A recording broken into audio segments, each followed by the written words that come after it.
के इस खास एपिसोड में जो सक्सेस स्टोरी का जो हम लोगों ने एक स्टार्ट किया है एपिसोड, उसमें आज जो है हमारे जो मेहमान हैं वो है शुचि वर्मा जी। शुचि वर्मा जी जो है दोस्तों, आप लोगों को मैंने कम्युनिटी में एक पोस्ट डाला हुआ था। शुचि वर्मा जी अभी जस्ट 2018 एसएससी सीजीएल जो है क्रैक किया इन्होंने, और उसके तहत इनको जीएसटी इंस्पेक्टर मिला है, और इनको जो जोन एलोकेशन हुआ है वो मुंबई हुआ है, मतलब जहां पर मैं काम करता हूँ। तो मुंबई ये आने वाली हैं।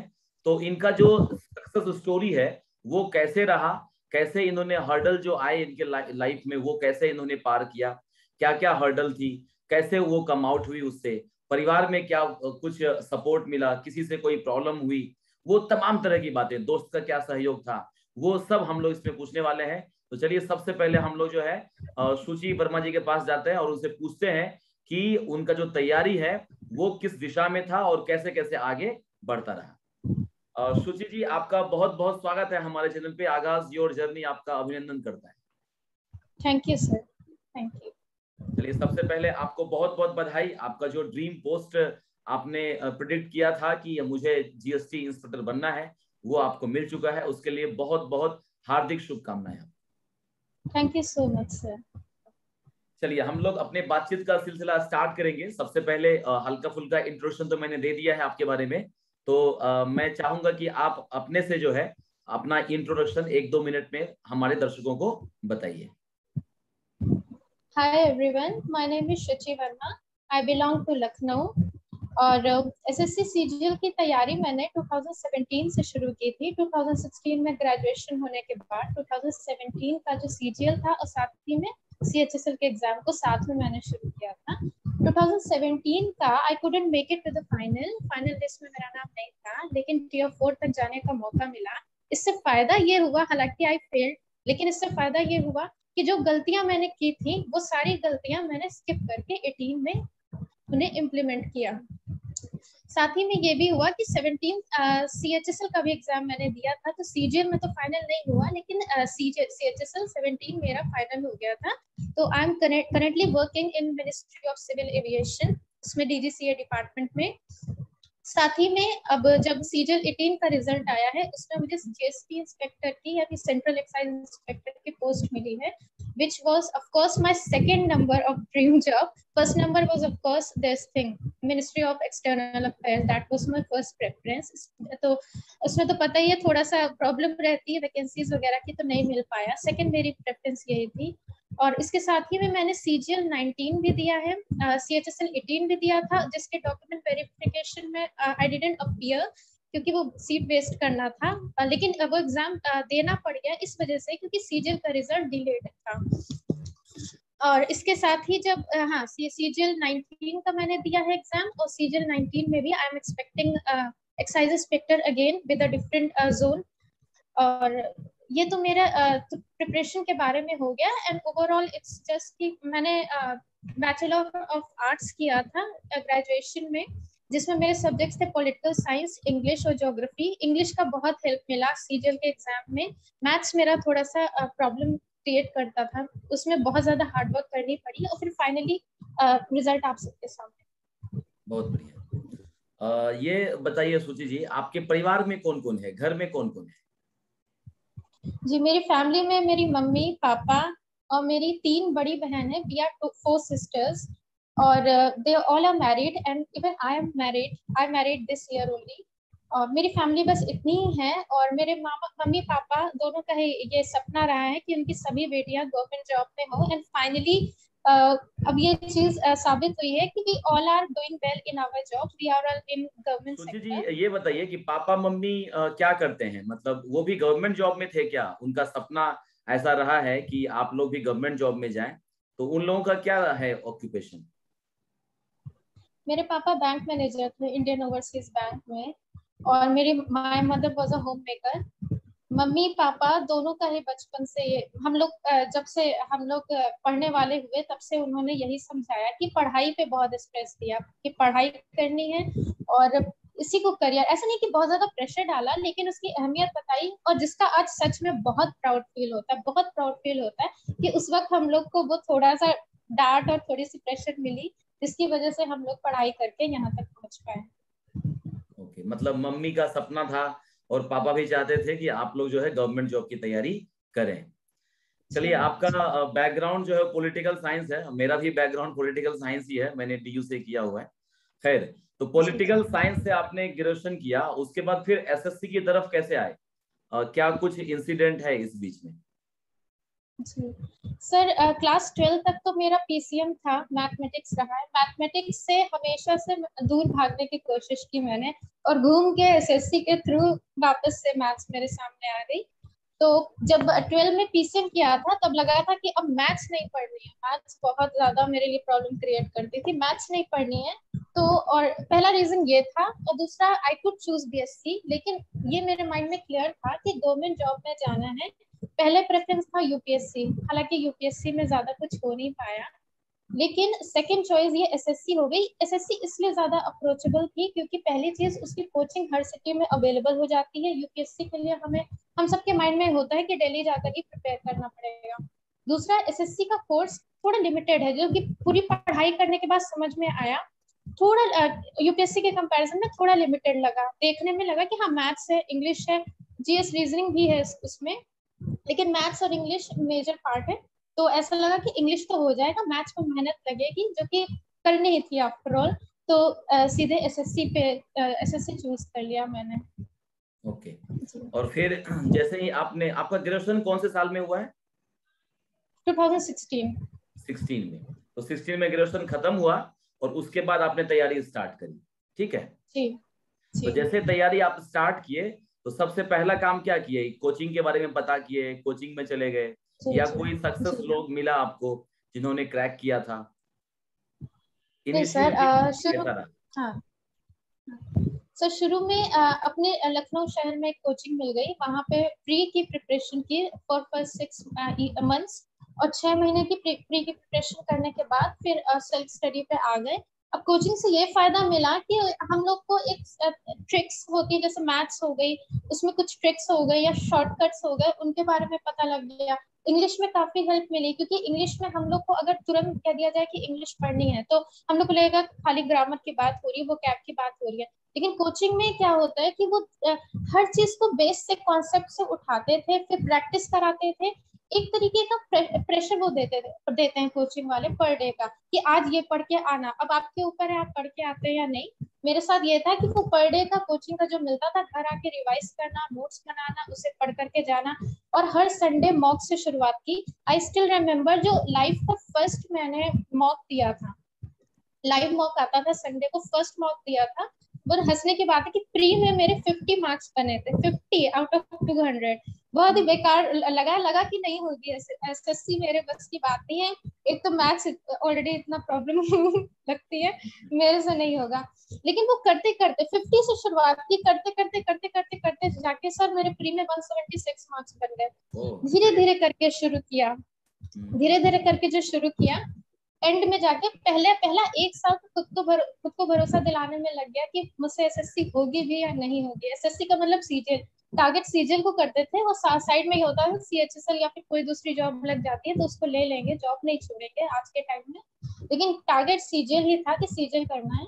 तो बस इस तरह से प्री की शुरुआत की। जब प्री हो गया, फिर मेंस, बाद में समझ में आया कि प्री और मेंस में खास फर्क होता नहीं है। एक लेवल के बाद हमें बस वही प्री के ही क्वेश्चन एक स्टेप ज्यादा, थोड़ा सा ज्यादा स्टेप्स इंक्लूड करके वो बना देते हैं, बस ज्यादा फर्क लगा नहीं। शुरू का 1 साल 2 साल लगा, बहुत सारी गलतियां की, बहुत ज्यादा गलतियां की। वो गलतियां भी मुझे थोड़ी थोड़ी याद है जो शेयर करना चाहेंगे। सारी गलतियां करने के बाद फिर जब 18 का सीजल आया, then I was totally prepared. पता था एग्जाम में मेन यही नहीं होता है क्या पढ़ना है, ये भी पता होना चाहिए क्या नहीं पढ़ना है। क्या नहीं पढ़ना है ये आइडेंटिफाई किया, और फिर 18 में, इनफैक्ट 19 में उससे बेटर हुआ। तो जितनी ज्यादा बार अपीयर होते गए, अब ज्यादा अपीयर होने का मतलब आप गलत भी मत लीजिएगा कि I am testing anybody seat, ऐसा नहीं है। 17 नहीं हुआ, 18 में GST मिला, जोन मुझे चेंज करना पड़ेगा, that is my one of the priorities, उसकी वजह से 19 में अपीयर होना पड़ा। तो जितनी ज्यादा गलतियां की और गलतियों को पीछे छोड़ते गए, उतना ज्यादा इम्प्रूवमेंट होता चला गया। बिल्कुल बिल्कुल। सुची जो बोल रही हैं, इनके माध्यम से मैं आपको बताना चाहूंगा दोस्तों, 2-3 बातें इन्होंने बताई है। जो नए एस्पिरेंट हैं, जो तैयारी कर रहे हैं, उनके लिए एक मैसेज है यहाँ पर कि आप जो है ये ज्यादा जरूरी है कि क्या नहीं पढ़ना है। ध्यान रखिएगा, एक बार फिर रिपीट कर रहा हूँ, क्या पढ़ना से ज्यादा इंपॉर्टेंट है नए बच्चों के लिए क्या नहीं पढ़ना है, कौन सा यूट्यूब चैनल देखना है और कौन सा नहीं देखना है, कौन सा बुक पढ़ना है, कौन सा बुक छूना भी नहीं है, ये ध्यान रखना है। एक तो ये, दूसरा आप जो है प्रैक्टिस जब कर रहे होंगे, बहुत लोग मुझे मेल भी किए हैं कि सर मेरा जो प्रैक्टिस होता है तो मुश्किल से, जैसे सूची बता रही है कि इनका पहला जो मॉक था वो 50 नंबर आया था आउट ऑफ 200, तो लोग वहीं पर डिप्रेस हो जाते हैं कि अरे मेरे से तो होगा ही नहीं। तो यहाँ पर जीता जीता जागता एग्जाम्पल आपके सामने है, जो 2018 बैच में ये पास की हैं, इनका पहला मॉक सिर्फ 50 नंबर आया है 200 में। तो आप समझ लीजिए 50 नंबर से सीधा 170 पर अचानक नहीं आई होंगी, धीरे धीरे धीरे धीरे धीरे धीरे प्रैक्टिस करते करते आई। तो हम जानते हैं कि 50 से 170 का जो दौड़ है उसके बीच क्या सब हुआ है। तो अभी आपने सूची आपने बता दिया है मुझे कि कोचिंग आपका हो गया, 6 महीने कोचिंग कर लिया आपने, उसके बाद फिर क्या किया, सेल्फ स्टडी स्टार्ट कर दिया? जी, जब सेल्फ स्टडी पे आए तो सबसे पहले तो एक बात करेंगे कोचिंग से जो नोट्स मिले, कोचिंग से जितने भी नोट्स मिले इसमें पहले आइडेंटिफाई किया कि क्या काम का है क्या नहीं है। कोचिंग से हर मटेरियल 100% सही नहीं होता, मेरे काम का कितना है कितना नहीं है वो आइडेंटिफाई किया। कोचिंग से मुझे इंग्लिश में बहुत हेल्प मिली, इंग्लिश के नोट्स, क्योंकि उसकी एक जिस्ट बन जाती है। ऐसे तो बुक्स बहुत सारी हैं, बड़ा बड़ा एक्सप्लेनेशन दिया है, पर कोचिंग के नोट्स में हमें जिस्ट मिल गई जहाँ से कॉन्सेप्ट्स क्लियर हुए। और मैथमेटिक्स से ये फायदा हुआ कि मैथ्स के ढेर सारे क्वेश्चंस मिल गए। कोचिंग में वो क्वेश्चंस कराया जाता है, जैसे एक दिन में दिया उन्होंने 50 सवाल दे दिए, 100 सवाल दे दिए, करके लाना, और उन्हें सीरियसली आप करके जाते हैं तो एक प्रेशर में आप करके जाते हैं तो वो हो भी जाता है। तो ये कोचिंग की बात हो गई। दूसरा हुआ कि प्रीवियस ईयर पेपर्स तो रिलीजियस बुक है एसएससी के लिए। प्रीवियस ईयर पेपर में किरण की बुक, चाहे वो रीजनिंग हो, जीएस हो, जीएस में भी मैंने प्रीवियस ईयर को देखा जो स्टैटिक क्वेश्चंस होते हैं। मैथ्स से प्रीवियस ईयर का उठाया, इंग्लिश का भी प्रीवियस ईयर तो 10-10 बार पूरी बुक, मतलब याद नहीं है, शायद बहुत बहुत ज्यादा बार इसको रिपीट किया, बहुत ज्यादा बार, मतलब अब याद हो चुका है कौन सा क्वेश्चन किस साल में आया था, ये होता चला जाता है। प्रीवियस ईयर की बात हो गई। तीसरा सबसे इम्पोर्टेंट था मॉक। भले मॉक में मार्क्स कम आए but don't stop taking mock test. Mock test इतना ज्यादा इम्पोर्टेंट है कि एक लेवल पे आके प्री के मैंने दिन में 4, और मेंस के, क्योंकि मैथ्स वीक थी तो मेंस के मैथ्स के 2 और इंग्लिश का एक दिन का ये होता था। इतने मॉक देने, जब सिलेबस कवर हो गया साइड में कर लिया, तो मंडे से लेके सैटरडे तक I used to take mock test. और संडे का दिन सिर्फ पिछले पूरे हफ्ते जितने मॉक टेस्ट दिए हैं इसमें जो गलतियां हुई हैं उन्हें अलग नोट डाउन करके रखा है, संडे के दिन उन गलतियों का रिवीजन, ये चीज। और बीच में जैसे 3-3 दिन के गैप में, जैसे इंग्लिश होती है, इंग्लिश रिपीटेटिव होती है, उसकी वोकैबुलरी के लिए ब्लैक बुक से बहुत हेल्प मिली, एमबी पब्लिकेशन से बहुत हेल्प मिली। इसमें से वोकैबुलरी को बिल्कुल रट लिया। यहाँ तक कि सीजन 17 के टाइम में इतनी मेहनत कर चुके थे प्रीवियस ईयर को लेकर के कि 18 में बहुत ज्यादा उसे देखना नहीं पड़ा। मॉक में आता था तो ऑटोमेटिक पता होता था ऑप्शन में से यही करेक्ट आंसर है। वो कैप के बारे में हो गया। ग्रामर का ये है कि ग्रामर तो पढ़ ही ली थी, अपना एक बार कॉन्सेप्ट सारे प्रॉपर तरीके से कर लिए। हाँ, एक चीज जो थी जिससे बहुत ज्यादा हेल्प मिली, मैंने लगातार 3 साल द हिंदू न्यूज़पेपर पढ़ा। द हिंदू न्यूज़पेपर, हाँ, लगातार पढ़ा। शुरुआत इसलिए की थी कि टियर 3 कैसे होगा, क्योंकि टियर 3 की मैंने पता किया तो कोचिंग में कोई बहुत ज्यादा हेल्प मिलती नहीं, ज्यादातर कोचिंग चल ही नहीं रही थी। इनफैक्ट मेरे शहर में तो नहीं चल रही थी टियर 3 की कोई भी कोचिंग।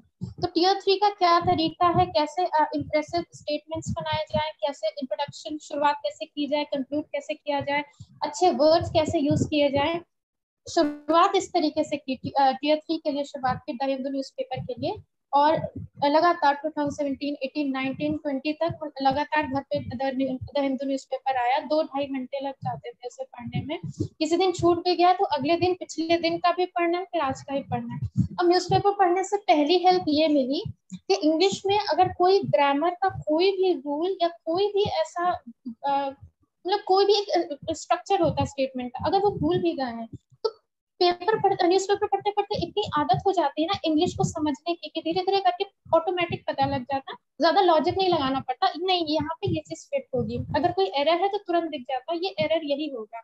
ज्यादा लॉजिक भले ना पता हो लेकिन वो पढ़ते पढ़ते वो चीज डेवलप हो गई 2-3 साल में।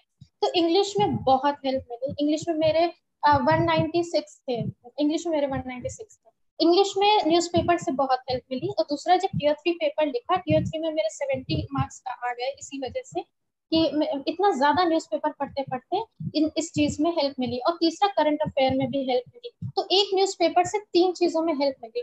तो अब ऐसा करते करते आदत अब ये हो चुकी है कि इंग्लिश के बहुत ज्यादा रूल्स तो नहीं याद है, लेकिन अगर कोई स्टेटमेंट दिखाया जाए तो ऑटोमेटिक अंदर से आता है कि हाँ ये चीज गलत है, ये चीज सही है। ये वाली आदतें पढ़ने लग गई। तो न्यूज़पेपर की वजह से इंग्लिश में ये सारी बहुत ज्यादा हेल्प मिली। बहुत बढ़िया। चलिए, आपने तो एक साथ में सब कुछ बता दिया है। एक्चुअली मैं पार्ट वाइज करना चाह रहा था, तो मैं थोड़ा सा आपको फिर से ये करूंगा कि जैसे तैयारी हम स्टार्ट करते हैं, प्रीलिम्स पे आते हैं सबसे पहले। जो 2018 का जो प्रीलिम्स आपने दिया था, तो प्रीलिम्स में 4 सेक्शन होते हैं, ठीक है।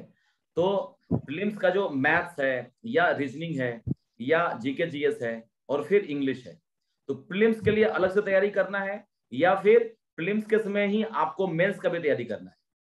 इस विषय में आपकी क्या स्ट्रेटजी रही थी?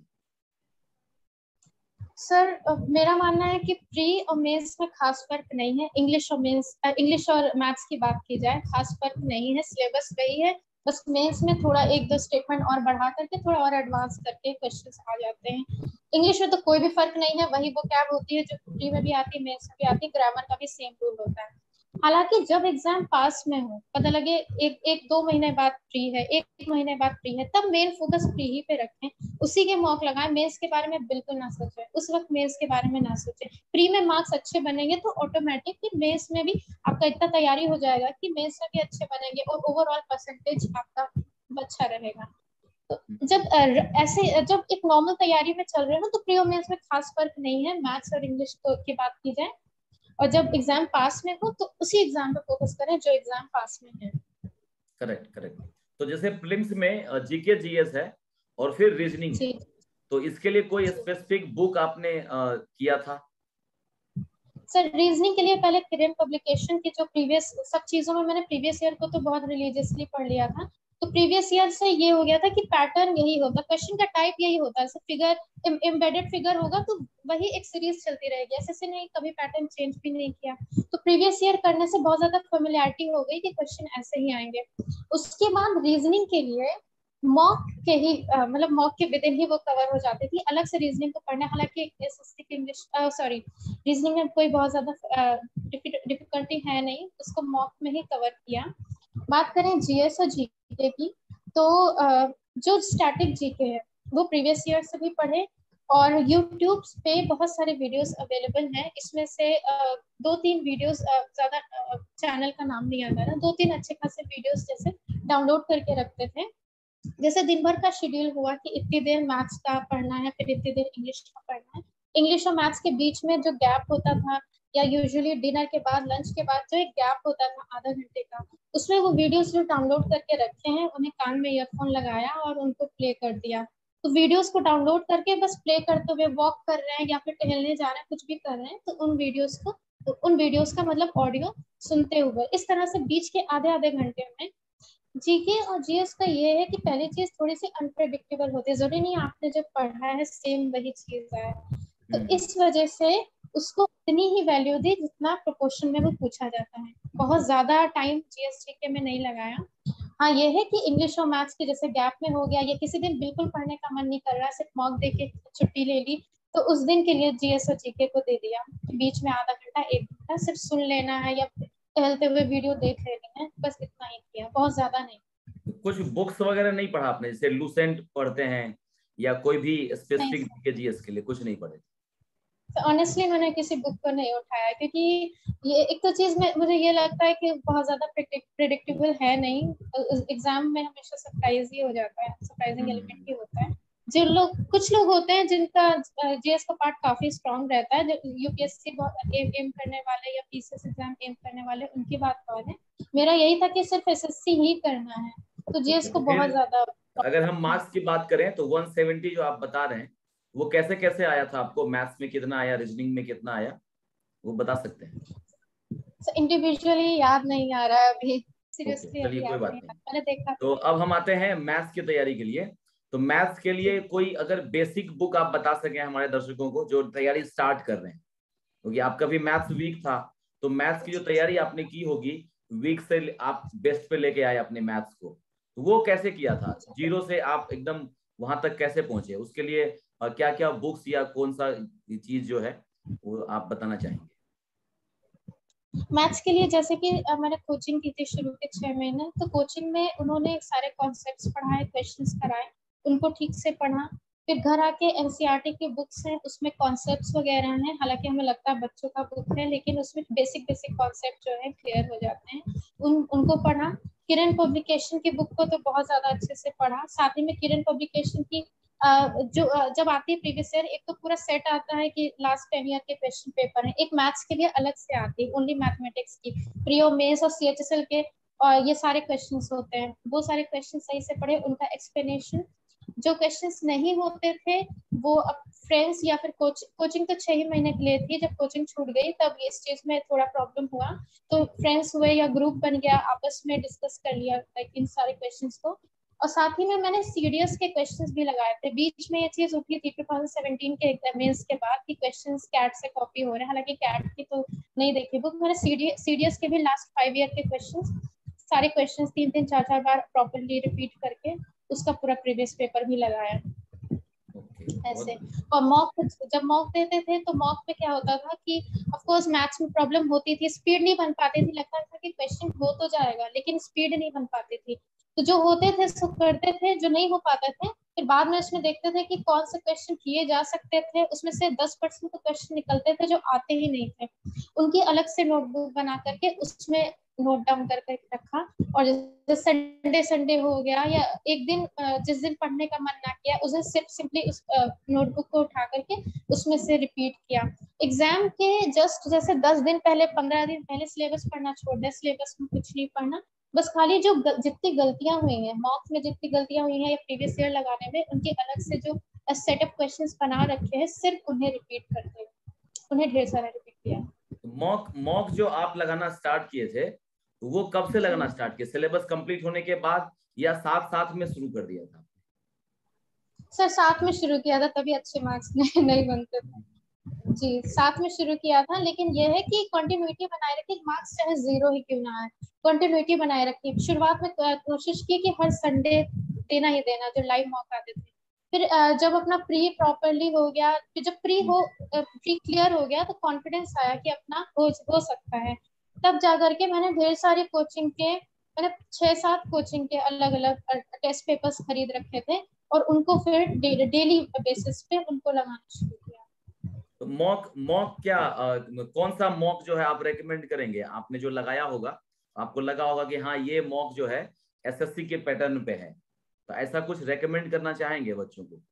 कौन सा मॉक सर लगाना चाहिए? 100% तो कोई भी मॉक फिट नहीं बैठेगा, 100% नहीं, लेकिन ये है कि मॉक लगाने से जब एग्जाम में कोई भी सरप्राइज एलिमेंट आ जाता है या कुछ भी ऐसा उस वक्त जो हमारे अंदर हड़बड़ी आ जाती है क्वेश्चंस लगाते वक्त कि नहीं हो पा रहा है, या स्पीड बनाने के चक्कर में हम और गलत कर बैठते हैं, वो उन सब चीजों की प्रैक्टिस घर पे हो जाती है मॉक लगाने से। और वैसे तो सर अपना एसएससी ट्यूब है ये भी ठीक था, और पैरामाउंट की भी मॉक्स उस वक्त जब हम पढ़ रहे थे 17 के टाइम में, पैरामाउंट का भी ठीक था। टेक्स्ट बुक भी लगाया मैंने, केडी कैंपस के भी लगाए थे, महिंद्रा का सर रिकमेंड नहीं करेंगे फिलहाल, लेकिन और ये आते हैं टॉप रैंकर्स के आते हैं, टॉप रैंकर्स भी सही लगा हमें।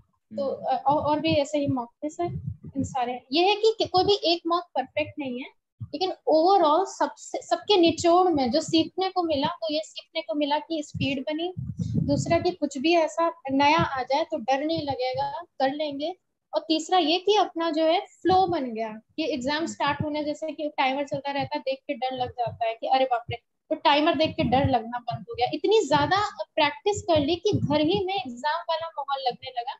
एग्जाम में जब बैठो तो बिल्कुल दिल की धड़कनें तेज नहीं होती, बस नॉर्मल जैसे घर पे बैठे ऐसा फील होता है। बहुत बढ़िया। चलिए, इस टीयर 1 हो गया, टीयर 2 आपने बता ही दिया, तो टीयर 2 में सिर्फ आपने मॉक लगाया 2-2 बार 3-3 बार रोज, करेक्ट? सर मॉक लगाया, साथ में प्रीवियस ईयर के जो गलतियां हो चुकी थी, जिनकी लिस्ट बना चुके थे एक अलग नोटबुक में, उनको बार बार रिपीट करते गए, मॉक भी लगाया।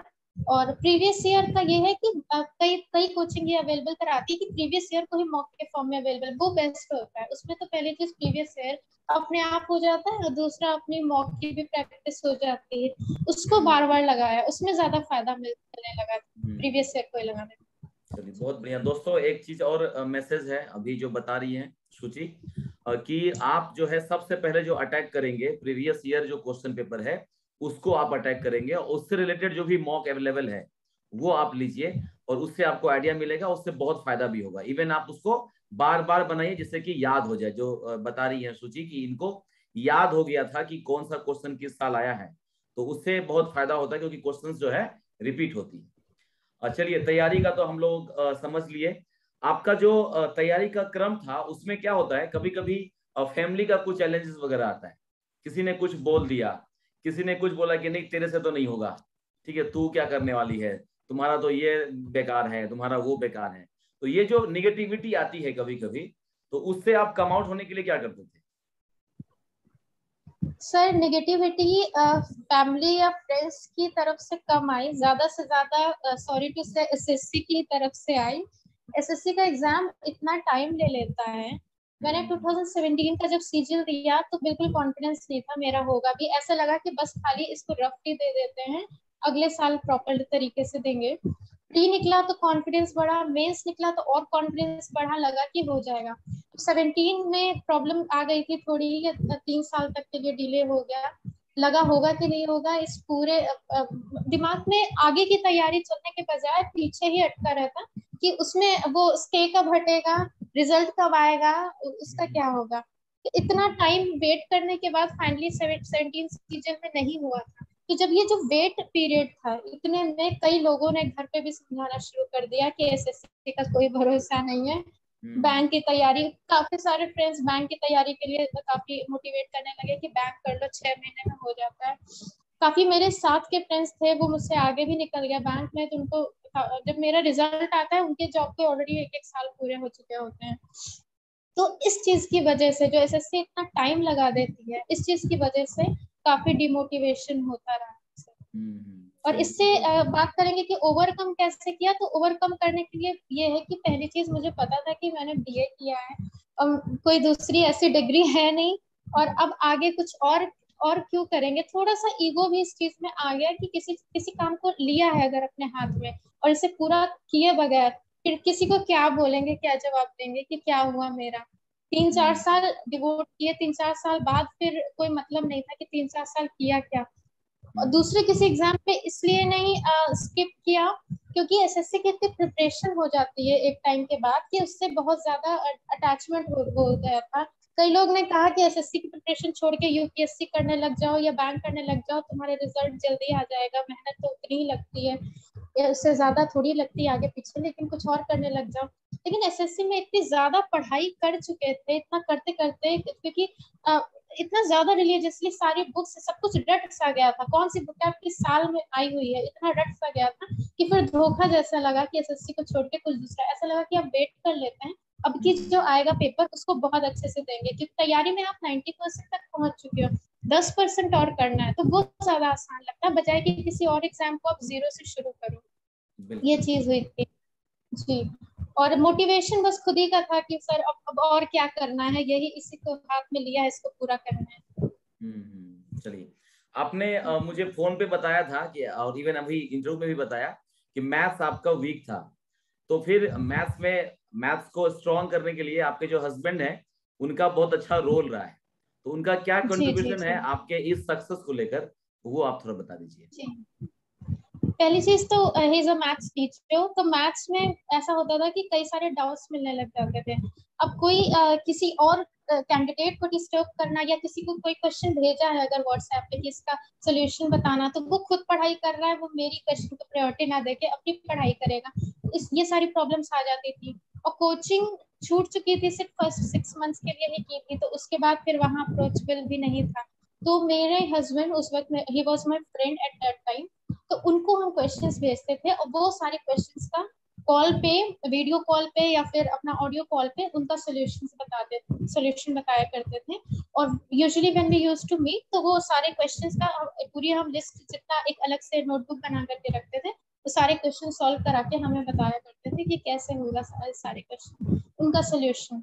तो मैथ्स में एक ये बेनिफिट रहा, क्योंकि आप जिस चीज में थोड़ा वीक हो, अगर आपको कोई ऐसा फ्रेंड मिल जाता है कि आपको उस पर्टिकुलर सब्जेक्ट में वो आपको ऑनेस्टली सारी डाउट्स आपके क्लियर करे, बिना किसी कंपटीशन वाली फीलिंग के आपको ऑनेस्टली सारे प्रॉब्लम्स आपके सॉल्व करे, तो उसमें हेल्प मिल जाती है। चलिए, बहुत अच्छा कि आपके जो सक्सेस है उसमें आपका हस्बैंड का बहुत बड़ा योगदान है, क्योंकि मैथ्स जो है वो 250 नंबर का है, तो मैथ्स बहुत बड़ा रोल प्ले करता है इस एग्जाम को क्लियर करने के लिए। चलिए, बहुत बढ़िया। अभी हम लोग जो है लास्ट पड़ाव पे पहुंच चुके हैं इंटरव्यू के। तो उसमें अभी क्या हुआ है, 2020 वाले जो बच्चे हैं उनका प्रीलिम्स हो चुका है, ठीक है। तो अभी उनके लिए जो मेंस का है, वो जो अभी समय है, उस समय को वो कैसे यूटिलाइज करेंगे, सक्सेस करना है अगर किसी को, तो 2020 के बच्चों के लिए आप एक मैसेज दीजिए, टियर 2 के लिए।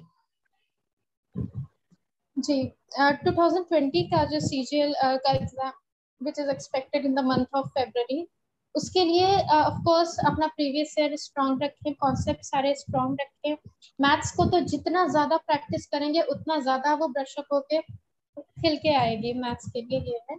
और इंग्लिश को प्रीवियस ईयर से ज्यादा रिवाइज करें, साथ ही में इंग्लिश के लिए मॉक देते रहें। और जैसे इंग्लिश में अगर ब्रॉडली इंग्लिश में थोड़ा बेटर एज रहा है, तो इंग्लिश में I can tell you in a better way कि इंग्लिश में ग्रामर की बात करें तो कॉन्सेप्ट सारे क्लियर रखें, और न्यूज़पेपर अब लास्ट मोमेंट पे ज्यादा कुछ नहीं, 2 ही 3 महीने हैं, सॉरी 3-4 महीने हैं, लेकिन इतने टाइम में ये ठीक किया जा सकता है कि अपने ग्रामर के सारे कॉन्सेप्ट्स ठीक से क्लियर करें, मॉक लगाएं। और पैसेज वगैरह ये भी आपका न्यूज़पेपर रीडिंग में ही कवर हो जाएगा। न्यूज़पेपर ज्यादा अगर नहीं पढ़ने को मिल रहा है तो उसमें जो एडिटोरियल पार्ट है वो थोड़ा थोड़ा पढ़ना शुरू करें, उससे आपका पैसेज कॉम्प्रिहेंशन भी और क्लोज टेस्ट भी काफी कुछ आपका समझ में आने लगेगा कि क्या चीज फिट हो रही है। मैथ्स की बात की जाए तो मैथ्स के लिए मैंने बताया अभी प्रीवियस ईयर है, मॉक है, और इन सब के अलावा कोशिश करें कि जिस पार्ट में जिस चैप्टर में आपका थोड़ा सा वीक पॉइंट है, जिसमें आपको थोड़ा प्रॉब्लम होती है, जैसे कोई चैप्टर होगा जिसमें ज्यादा अरिथमेटिक है, एडवांस से ब्रॉडली डिवाइड करें, तो कोई एक पार्ट किसी का ज्यादा स्ट्रांग होता है, एक वीक होता है। जैसे मेरे केस में एडवांस में ज्यादा प्रॉब्लम होती थी, तो उसकी अलग से नोटबुक बना करके सारे ऐसे क्वेश्चंस जो रिपीट भी होते हैं, इंपॉर्टेंट भी हैं और जिसमें हम फंस जाते हैं, उनकी लिस्ट बना करके बार बार उनको रिवाइज करें। जैसे कि हफ्ते में 5 दिन पढ़ा, एक दिन रखे कि उन्हीं को रिवाइज करना है। तो मैथ्स में ऑफकोर्स प्रैक्टिस के अलावा और ज्यादा कुछ नहीं काम देगा। चलिए, एक पर्सनल क्वेश्चन है आपसे रिलेटेड, कि जैसे रिजल्ट फाइनल हुआ था, ठीक है, और अनाउंस हो गया कि शुचि वर्मा GST इंस्पेक्टर बन गई है, उस समय आपका एक्सप्रेशन कैसा था? और जब आप ये खुशी अपने मम्मी पापा को बताए, जो अपने आपके नियर एंड डियर हैं, तो उनका कैसा रहा एक्सप्रेशन, वो थोड़ा शेयर कीजिए, जो वो मोमेंट होता है जो एकदम यादगार पल होता है। समय क्या था? समय शाम का था, सुबह का था, क्या था वो पूरा एक जैसे फ्लैश हुआ, उसके बाद क्या हुआ वो बताइए। सर पहले तो ये था कि 30 मार्च को रिजल्ट आ सकता है, 31 मार्च को आ सकता है, तो 2-3 दिन तक काफी एंजाइटी रही, रात भर नींद नहीं आती थी, दिन भर ऑफिस में जब होते थे तो ऑल टाइम मोबाइल ही सामने रखे कि किसी भी वक्त फ्लैश हो जाएगा, ऑल टाइम। और ग्रुप्स थे, ग्रुप में सब आपस में डिस्कशन किया करते थे, रिजल्ट अभी आने वाला है, तब आने वाला है, पूरा ये चलता रहा। फिर 1 अप्रैल को जाकर के, अब 2 दिन में इतने ठंडे पड़ चुके थे, 2 दिन एक्सपेक्टेशन ज्यादा थी कि आ जाएगा, नहीं आया। 1 अप्रैल को काफी मतलब काफी कोल्ड हो चुके थे कि हाँ अब शायद पता नहीं कब आएगा, देखा जाएगा। तो 1 अप्रैल की शाम को आया, और आते ही ऑफकोर्स उस वक्त सबसे पहले अपना जो एक स्ट्रगल का टाइम था, स्ट्रगल की बात करें तो ऐसा नहीं है कि हर स्ट्रगल सबका अलग अलग होता है, जरूरी नहीं है कि ढेर सारा प्रॉब्लम ही झेला हो। स्ट्रगल इन द सेंस कि जिस वक्त मुझे वो सारे मोमेंट्स याद आए कि जब मुझे खुद लगता था कि मुझसे नहीं होगा, ये मैथ्स मुझसे नहीं होगी, SSC मेरे बस का नहीं है, बैंक की प्रिपरेशन कर लेते या कुछ और कर लेते।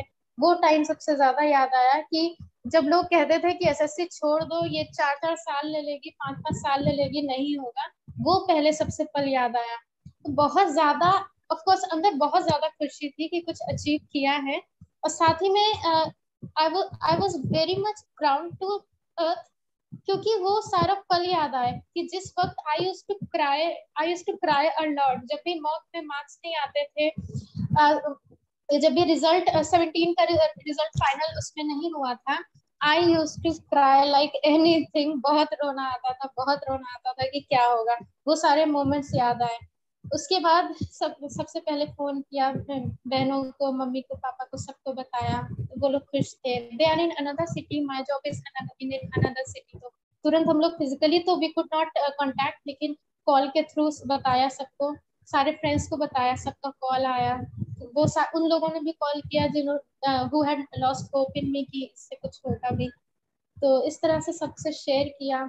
सबसे ज्यादा खुशी मेरी मम्मी को ही हुई। मेरी मम्मी का ये था कि उनका ये ड्रीम था। मेरी मम्मी का मेरी मम्मी ने कभी भी हम सारी बहनों को कभी भी किचन में घुसने नहीं दिया, चाय तक नहीं बनाने दी।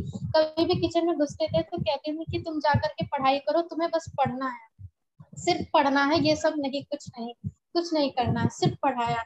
और मेरे सारे रिलेटिव, जो भी एक्सटेंडेड फैमिलीज होती थी, सब लोग इस चीज को पिन पॉइंट करते थे कि इनकी लड़कियां तो किचन में घुसती ही नहीं है, इन्हें कुछ करना नहीं आता। वो पल सबसे ज्यादा याद आया कि मेरी मम्मी उस वक्त प्राउड फील करती थी जब मेरी एक एक बहन का धीरे धीरे सक्सेस होती चली गई। उनका ये था कि लास्ट अब यही बची है, इसका कुछ हो जाए। तो वो बहुत ज्यादा मुझे लगा कि मेरी मम्मी का ये चीज पूरा हुआ है। मेरे सारे relatives who used to taunt कि इनकी लड़कियां लड़कियां कुछ नहीं आता है इन्हें इन हाउस होल्ड वर्क, अब क्या है कि we do all the household work also, and we have done our studies also, we are settled in our lives। तो उस चीज का एक जवाब मिला। दूसरा, खुद के अंदर काफी कॉन्फिडेंस आया कि खुद पे भरोसा नहीं किया था मैंने। तीसरा, मेरे husband he has help me in every way. जब टीयर 4 की प्रिपरेशन चल रही थी तो टाइपिंग और सीपीटी ये सब प्रिपरेशन कर रहे थे। टीयर 3 फिर सीजीएल 19 आया, 19 का मेंस आया, टीयर 3 आया, एक एक स्टेप आया।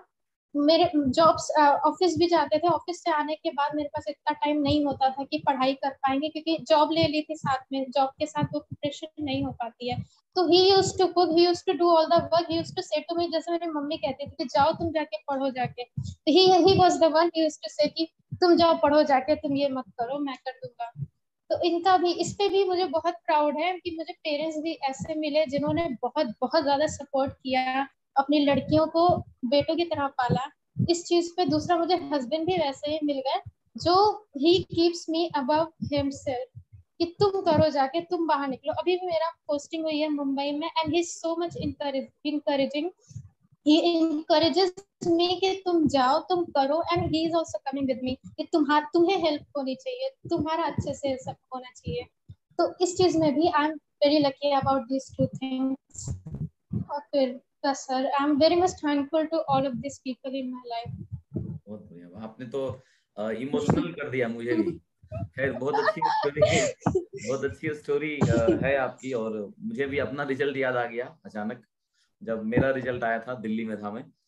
खैर, तो अभी हम लोग, मतलब अब आपका जो है ये अनाउंसमेंट हो गया है कि अब आप मुंबई आने वाली हैं, और मुंबई में आपको कैसे रहना है, क्या करना है, वो सब तो मेरे ख्याल से मेरे वीडियो से आपको हेल्प हुआ होगा।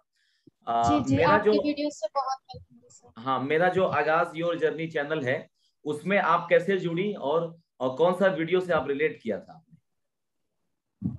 सर आपकी वीडियोस जब ये पता चल चुका कि जीएसटी इंस्पेक्टर की पोस्ट के लिए फाइनल हो चुके हैं, तो आपकी वीडियोस के लिए सबसे पहले आपकी वीडियोस से ये हेल्प सबसे ज्यादा मिली कि जीएसटी इंस्पेक्टर सेंट्रल एक्साइज के बारे में पूरी नॉलेज हो गई अक्रॉस द यूट्यूब। किसी ने भी किसी भी पोस्ट को इतने स्पेसिफिकली, इतना क्लियरली किसी ने भी एक्सप्लेन नहीं किया है। आपने जितने अच्छे से एक्साइज के इस पूरे फील्ड के बारे में बताया है, क्योंकि आपने इतना बता रखा था। और हमारे साथ ये होता है कि हम मुश्किल आसान नहीं देखते, जो चीज हमें फेमिलियर हो जाती है, जिसके बारे में हमें नॉलेज हो जाती है, वो अच्छी लगने लगती है। तो आपकी वीडियोस की वजह से ज्यादा इंटरेस्ट आया, इतना ज्यादा इंटरेस्ट आया इस पोस्ट को लेकर कि 18 के बाद 19 में भी मैंने एक्साइज ही चूज किया, इनकम टैक्स भी छोड़कर इनकम टैक्स 3rd पे डाल दिया, मैंने उससे ऊपर एक्साइज को रख दिया। इतना ज्यादा आपकी वीडियोस की वजह से मुझे हेल्प मिली। आपकी वीडियो से जुड़ाव तब से हुआ जब से रिजल्ट आया, जब पता लग गया कि जीएसटी इंस्पेक्टर के लिए हो चुका है, तब से आपकी वीडियोस को पूरा एक तरफ से देखना शुरू किया। और जोन एलोकेशन में बहुत ज्यादा हेल्प मिली। जोन वाइज आपने जो एक एक जोन का अलग अलग बताया है, कहाँ पे क्या प्रोस है, कौन से कहाँ पे क्या फायदा है, इसका भी बहुत हेल्प मिला 18 में भी और 19 में भी, उसी की वजह से, आप ही की वीडियोस की वजह से सर। Thank you. चलिए thank you very much. Next जो है लास्ट मैसेज, अगर आपके मन में कुछ और भी है जो आप बोलना चाहते हैं, जो आप शेयर करना चाहते हैं आने वाले एस्पिरेंट के लिए, कोई एक मैसेज तो आप दे सकते हैं। सबसे बड़ा मैसेज ये कि find your own reason why you want to do this. किसी के कहने पे मत जाइए कि आपके पेरेंट्स या पीयर प्रेशर में सब कह रहे हैं कि गवर्नमेंट जॉब करना इम्पोर्टेंट है, इसलिए करिए क्योंकि आपका खुद का मन है और आप उसे क्यों करना चाहते हैं ये भी आपको पता होना चाहिए। दूसरा कि अगर कोई आपको आकर के कहे कि आपसे नहीं होगा या इतना टाइम ले रहा है, ऑफ कोर्स टाइम लेता है, लेकिन आपको सबसे पहली चीज प्रिपरेशन से पहले आपको बहरा बनना पड़ेगा। बहरा इतनी ज्यादा कंट्रोवर्सीज भी शुरू हो जाती है ना एसएससी के एग्जाम के टाइम में, ये केस वो केस, लोग बहुत सारी बातें करने लग जाते हैं। सारा अपना वो सारा सोशल मीडिया से सारा वो सारे ग्रुप से कट ऑफ होकर के आपको सीधे अपनी प्रिपरेशन पे फोकस रखना है। You have to believe in yourself. अगर आप अपने पे भरोसा करेंगे कि ये होगा तो वो डेफिनेटली टाइम लेगा। आई एम नॉट सेइंग कि बहुत जल्दी हो जाएगा, टाइम लेगा लेकिन होगा। बहुत बढ़िया, बहुत अच्छा मैसेज दिया आपने, थैंक यू।